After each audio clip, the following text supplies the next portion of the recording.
നമ്മുടെ കർത്താവിന്റെ കരുണയുടെ തിരുനാൾ ആചരിക്കുകയായിരുന്നു. നമ്മുടെ കർത്താവ് സിസ്റ്റർ ഫൗസ്റ്റീനയ്ക്ക് പ്രത്യക്ഷപ്പെട്ട് ഇപ്രകാരം പറഞ്ഞു: ഈ വാക്കുകൾ എഴുതുക, ലോകത്തോട് എൻ്റെ കരുണയെപ്പറ്റി പറയുക. അത് എത്ര അഗ്രാഹ്യമാണെന്ന് എല്ലാവരും അറിയട്ടെ. അതേ സഹോദരങ്ങളെ, ദൈവത്തിന്റെ കാരുണ്യം അനന്തമാണ്. ദൈവത്തിന്റെ ഈ അനന്തമായ കാരുണ്യം ലോകത്തെ അറിയിക്കാൻ ദൈവം തിരഞ്ഞെടുത്ത എളിയ വ്യക്തിത്വത്തിന്റെ ഉടമയാണ് സിസ്റ്റർ ഫൗസ്റ്റീന.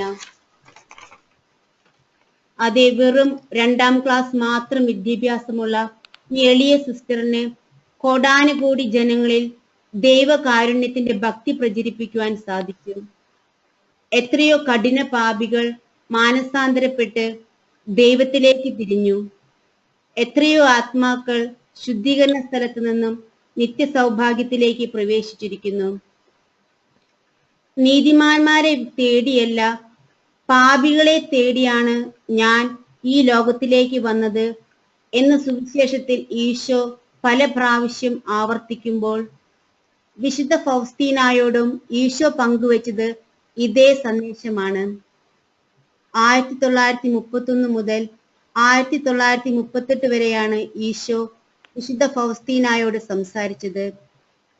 പാപികളോട്, പ്രത്യേകിച്ച് കഠിന പാപികളോട് ഈശോയ്ക്കുള്ള സ്നേഹം എത്ര വലുതാണെന്ന് ഈശോ പല പ്രാവശ്യം വിശുദ്ധ ഫൗസ്റ്റീനയ്ക്ക് വെളിപ്പെടുത്തി കൊടുത്തു.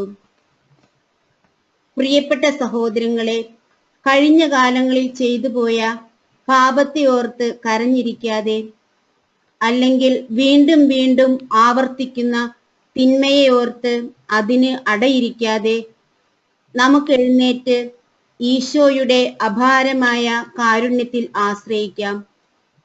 ഏറ്റവും കഠിനമായ പാപികളോട് ഏറ്റവും കൂടുതൽ കാരുണ്യം കാണിക്കുന്ന കർത്താവ് തീർച്ചയായും നമ്മോടും കാരുണ്യം കാണിക്കില്ലേ?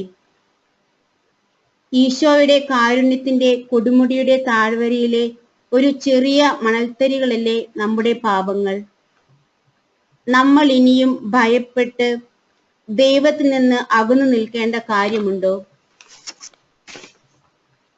നമ്മുടെ ജീവിതത്തിന്റെ അച്ചുതണ്ടാണ് ദൈവത്തിന്റെ കാരുണ്യം. നമ്മുടെ ജീവിതത്തിന്റെ ചലനാത്മകത ഈ അച്ചുതണ്ടിനെ ആശ്രയിച്ചിരിക്കുന്നു. മനുഷ്യന്റെ അസ്തിത്വം തന്നെയും അവിടുത്തെ കാരുണ്യത്തിൽ നിന്നും ഉറവെടുത്തതാണ്. നിരന്തരം മനുഷ്യമക്കളിലേക്ക് ഒഴുകിക്കൊണ്ടിരിക്കുന്ന ഈ കാരുണ്യം എളിമയോടെ ഏറ്റുവാങ്ങുകയാണ് മനുഷ്യന്റെ ഉത്തരവാദിത്വം. ഞാൻ എന്തായിരിക്കുന്നുവോ അത് അവിടുത്തെ കാരുണ്യം ഒന്നുകൊണ്ട് മാത്രമാണ്. അറിഞ്ഞും അറിയാതെയും ചിന്തിച്ചും ചിലപ്പോൾ ചിന്തിക്കാതെയും നാം ഉരുവിടുന്ന ഒരു പ്രാർത്ഥനയാണ് ദൈവമേ എന്നോട് കരുണ കാണിക്കണേ എന്നത്. എന്നാൽ അവിടുത്തെ കാരുണ്യത്തിലാണ് നമ്മുടെ ആയുസ്സിന്റെ ഓരോ കണികയും ജീവന്റെ ഓരോ തന്ത്രിയും തുടിക്കുന്നത്.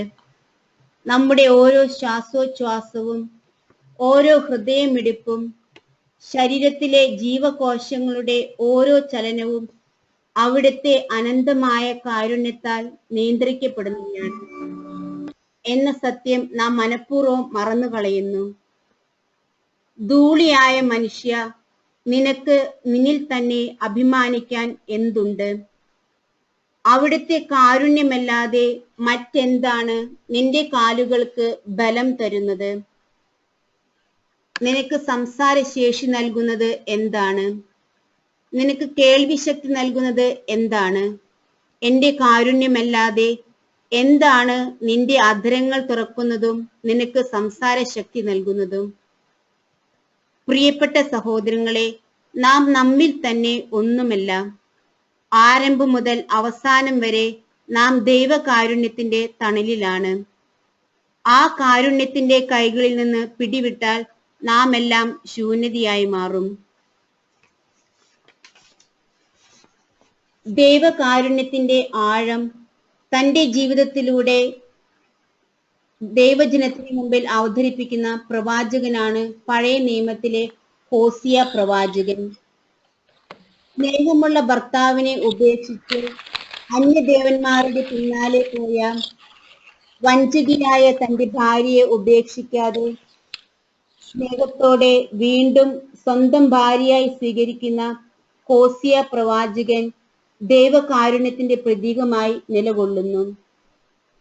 വഞ്ചകിയായ തന്റെ ഭാര്യയെ തള്ളിക്കളയാൻ ഹോസിയ പ്രവാചകന് കഴിയാത്തതുപോലെ നമ്മെ നമ്മുടെ പാപത്തിന്റെ അന്ധകാരത്തിൽ ഉപേക്ഷിക്കാൻ ദൈവത്തിന് സാധ്യമല്ല. അതിനാൽ അവിടുന്ന് കൂടുതൽ സ്നേഹത്തോടെ പാപികളെ തന്നോട് ചേർത്ത് ആശ്ലേഷിക്കുന്നു. ഇതാണ് പ്രിയപ്പെട്ടവരെ നമ്മുടെ ദൈവം, സ്നേഹത്തിന്റെ ഒരു നിർബന്ധ ബുദ്ധി, തിന്മയെ മറികടന്ന് ആശ്ലേഷിക്കുന്ന കാരുണ്യം. വിശുദ്ധ ഗ്രന്ഥത്തിൽ ഇപ്രകാരം പറയുന്നു: പാപം വർദ്ധിക്കും തോറും കൃപയും അതിലേറെ വർദ്ധിച്ചു. അതായത് ദൈവത്തിന്റെ കൃപയ്ക്ക് എത്തിപ്പിടിക്കാൻ പറ്റാത്ത ഒരു പാപവും ഒരു മനുഷ്യനും ഈ ലോകത്തിൽ ചെയ്തിട്ടില്ല, അഥവാ ചെയ്യാൻ സാധിക്കുകയുമില്ല. പ്രിയപ്പെട്ട സഹോദരങ്ങളെ, നമ്മുടെ ഇല്ലായ്മയും പാപങ്ങളും കുറ്റങ്ങളും കുറവുകളും എണ്ണി തിട്ടപ്പെടുത്തി കാത്തിരിക്കുന്നവനല്ല നമ്മുടെ ദൈവം. കഴിഞ്ഞ കാലങ്ങളിൽ ചെയ്തു പോയ പാപങ്ങൾ ചികയുകയും അവിടുന്ന് ചെയ്യുന്നില്ല. നമ്മുടെ പരാജയങ്ങൾ എടുത്തു പറഞ്ഞ് നമ്മെ മറ്റുള്ളവരുടെ മുമ്പിൽ ലജ്ജിതരാക്കുന്നവനുമല്ല നമ്മുടെ ദൈവം. നമ്മുടെ കാരുണ്യവാനായ ദൈവം എല്ലാം മറക്കുന്നവനാണ്. ലജ്ജയാൽ കുനിഞ്ഞു താഴ്ന്ന നമ്മുടെ മുഖം പിടിച്ചുയർത്തി എനിക്ക് നിന്നോടുള്ള സ്നേഹം അനന്തമാണ് എന്ന് പറയുന്നവനാണ് നമ്മുടെ ദൈവം. എത്ര വലിയ പാപത്തിന്റെ ചെളിക്കുണ്ടിൽ കിടന്ന് ഉരണ്ടാലും നമ്മുടെ കൈകളിൽ പിടിച്ചെഴുന്നേൽപ്പിച്ച് മാറോട് ചേർത്ത് അവിടുന്ന് നമ്മുടെ ചെവിയിൽ മന്ത്രിക്കും: നീ എനിക്ക് ബഹുമാന്യനും പ്രിയങ്കരനും അമൂല്യനുമാണെന്ന്. ഇതാണ് ദൈവത്തിന്റെ കാരുണ്യത്തിന്റെ ഭാഷ. ഈ ദൈവത്തെ നമുക്ക് എങ്ങനെ സ്നേഹിക്കാതിരിക്കാൻ സാധിക്കും? അല്ലെങ്കിൽ ഈ ദൈവത്തെ സ്നേഹിക്കാതിരിക്കുന്നതിന് എന്ത് ന്യായമാണ് നമുക്ക് പറയാൻ സാധിക്കുക? പ്രിയപ്പെട്ട സഹോദരങ്ങളെ, നമുക്ക് ഒരു നിമിഷം നമ്മുടെ കണ്ണുകൾ അടയ്ക്കാം. കൈകൾ യാചനാരൂപത്തിൽ പിടിച്ചുകൊണ്ട് നമുക്ക് പ്രാർത്ഥിക്കാം.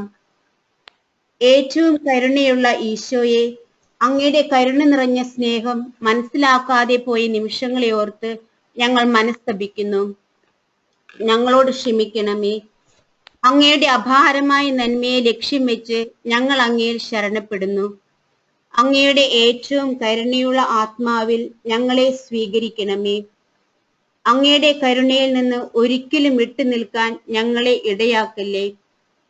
നിന്റെ കരുണക്കടലിൽ എന്നെയും എൻ്റെ കുടുംബാംഗങ്ങളെയും ബന്ധുക്കളെയും സുഹൃത്തുക്കളെയും ഉപകാരികളെയും ശത്രുക്കളെയും എല്ലാ പാപികളെയും മുക്കിയെടുക്കണമേ.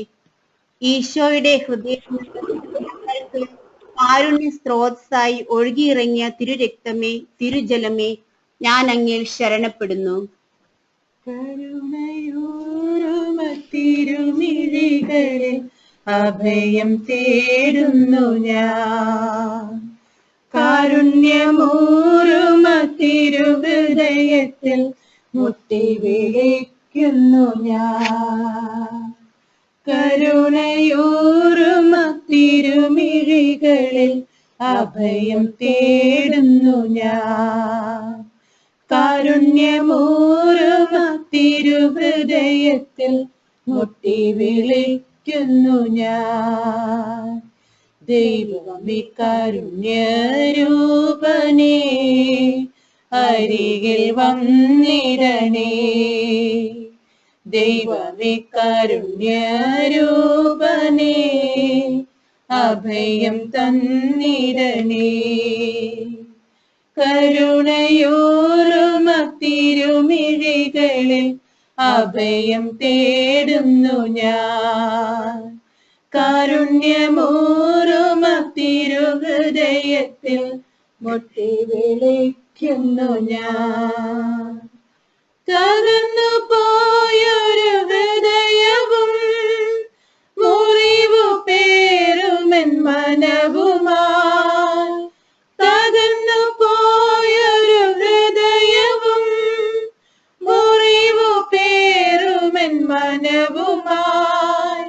നിരാശയിൽ ഞാൻ വീഴവേ പ്രത്യാശ തൂകി വന്നു നീ.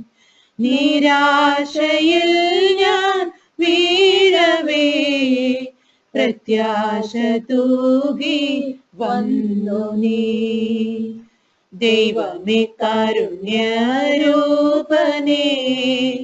അരികിൽ വന്നിടണേ. ദൈവമേ കാരുണ്യരൂപനേ അഭയം തന്നിടണേ. ദൈവമേ കാരുണ്യരൂപനേ അരികിൽ വന്നിടണേ. ദൈവമേ കാരുണ്യരൂപനേ അഭയം തന്നിടണേ.